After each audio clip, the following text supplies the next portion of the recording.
Hello everyone, welcome back to my channel. So today we will discuss about the biology of ninth class and its first chapter it fundamental unit of life. तो आज हम जो chapter discuss करेंगे वो बहुत ही basic chapter है और बहुत ही इंटरेस्टिंग एंड इम्पॉर्टेंट चैप्टर है। हम अपने बॉडी के फंक्शन के बारे में समझेंगे। जो हमारी बॉडी है वो बहुत ही छोटे छोटे सेल से मिलकर बनी हुई है और सेल किसी लिविंग थिंग में माफ़ कीजिएगा या नॉन लिविंग थिंग नहीं लिखा, सेल आपके लिविंग और नॉन लिविंग थिंग्स दोनों में पाया जाता है। तो सेल जो होता है वो स्मॉलेस्ट यूनिट होता है किसी भी लिविंग या नॉन लिविंग थिंग का। फॉर एग्जांपल जैसे सेल है तो सेल के ग्रुप ने मिलकर टिश्यू बनाया, टिश्यू के ग्रुप ने मिलकर ऑर्गन बनाया और ऑर्गन और ब्लड से मिलकर हमारी ह्यूमन बॉडी बना दी। तो जो सेल है, सेल की डिस्कवरी की थी रॉबर्ट हुक ने 1665 में, बट इन्होंने जो सेल्स की डिस्कवरी की थी वो डेड सेल्स थे। देन लिविंग सेल्स की डिस्कवरी की थी लिविन हॉक ने। न्यूक्लियस जो सेल के अंदर का एक पार्ट है, सेंटर में लोकेटेड होता है, न्यूक्लियस की डिस्कवरी की थी रोबर्ट ब्राउन ने।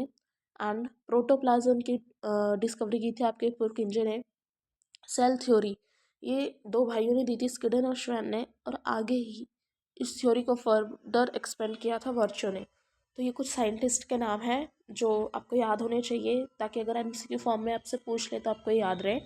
अगर हम रिवाइज कर लेते हैं, देखिए सेल की डिस्कवरी आ जाएगा तो अगर वहाँ पे मेंशन है कि डेड सेल्स तो वो रोबोट हुक होगा और लिविंग सेल लिविन हॉक होगा। न्यूक्लियस की डिस्कवरी की थी रोबर्ट ब्राउन ने। प्रोटोप्लाज्म ये टर्म दिया था पुरकिंजे ने। सेल थ्योरी आपके दो भाइयों ने दी थी, स्किडन और श्वेन ने। एंड फर्दर एक्सप्लेन किया था इसको वर्चो ने। तो अभी आप सेल तो समझ चुके हैं, मैंने आपको बताया कि सेल हमारे बॉडी की सबसे छोटी इकाई है। The smallest unit of our body is cell. तो सेल दो तरह के होते हैं आपके, यूनिसेल्युलर और मल्टीसेल्युलर। जो यूनिसेल्युलर होते हैं उसमें आपका क्या होता है कि single cell perform every action. Unicellular में एक ही सेल होगा और वही सेल सारे काम करेगा। इसके एग्जांपल्स हैं amoeba, paramecium, bacteria and multicellular.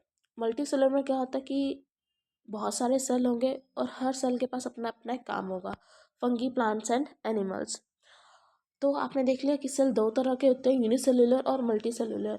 और एक चीज़ और है कि हर सेल का अलग फंक्शन होता है। Every cell has different shape and size based on its function.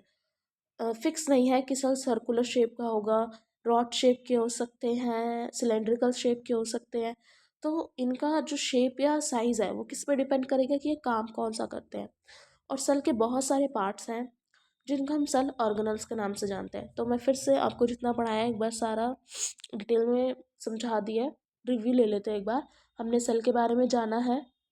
Cell हमारे बॉडी की सबसे छोटी यूनिट होती है। सेल कितने तरह के होते हैं, यूनिसेल्युलर और मल्टीसेल्युलर। यूनिसेल्युलर जिसमें एक ही सेल सारे काम करेगा, मल्टीसेल्युलर जिसमें हर सेल एक सेल के पास अपना काम होगा।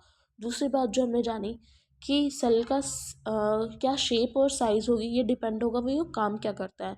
एंड जो सेल के पार्ट्स हैं उनको हम सेल ऑर्गेनल्स के नाम से जाने जाते हैं। तो हम कौन कौन से सेल ऑर्गेनल्स के बारे में पढ़ने वाले हैं। देखिए सेल ऑर्गेनल्स और सेल पार्ट्स दोनों एक ही बात है। देखिए हम सेल मेम्ब्रेन और सबसे पहले प्लाज्मा मेम्ब्रेन के बारे में पढ़ेंगे। नेक्स्ट वीडियो में उसको डिटेल से डिस्कस करेंगे। अभी मैं आपको थोड़ा सा ऊपर ऊपर से बता देती हूँ। जो सेल मेम्ब्रेन है वो प्लाज्मा मेम्ब्रेन है, दोनों एक ही चीज़ है। आप चाहे सेल मेम्ब्रेन कह लो चाहे प्लाज्मा मेम्ब्रेन, ये हमारे सेल की आफ्टर कवरिंग होता है। आप समझ लीजिए जो घर के बाहर वॉचमैन है तो ये वॉचमैन है। नेक्स्ट है सेल वॉल। सेल वॉल सिर्फ और सिर्फ प्लांट्स में पाया जाता है। न्यूक्लियस ये सेल के सेंटर में लोकेटेड होता है। एंडोप्लाज्मिक रेटिकुलम, इसके फर्दर दो पार्ट्स और हैं। लाइजोसोम जिसको side bag of the cell भी कहते हैं। Mitochondria known as the power house of the cell. Golgi apparatus, plastid and vacuoles. तो नेक्स्ट वीडियो में हम इसको बहुत डिटेल से डिस्कस करेंगे एक एक पार्ट को, ताकि आप एक एक पार्ट को बारीकी से जान सकें और समझ सकें। So thank you for watching the video. Hope you like the video. Meet in next video.